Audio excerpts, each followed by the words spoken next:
এই হাঁসের কাজ হলো বাদামের রস বের করে বাজারে বিক্রি করা, আর বাদাম শেষ হলেই তার বাড়ির পাশে একটা গাছের কাছে চলে যেত।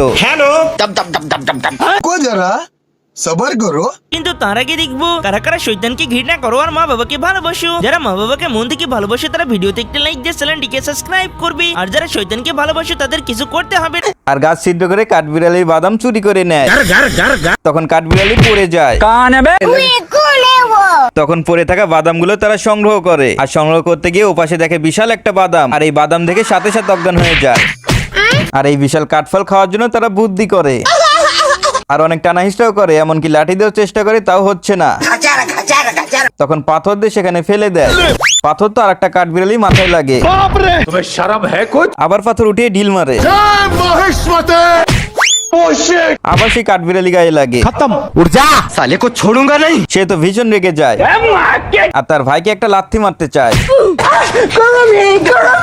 ये क्या तमाशा लगा रखा है तूने। তখন আবার চেষ্টা করে তার ভাইকে মারা, তবে সামনে বিশাল পাথর দেখতে পায়। তখন তাদের নতুন বুদ্ধি হয়, আর এই পাথরের মাধ্যমে বাদামটা ফাটাতে চায়, কিন্তু লাঠি তো ভেঙে যায়। তখন তার মাথায় শয়তানি বুদ্ধি আসে, কিন্তু লাঠি তো আটকে যায় গাছে। আর কাঠবিড়ালি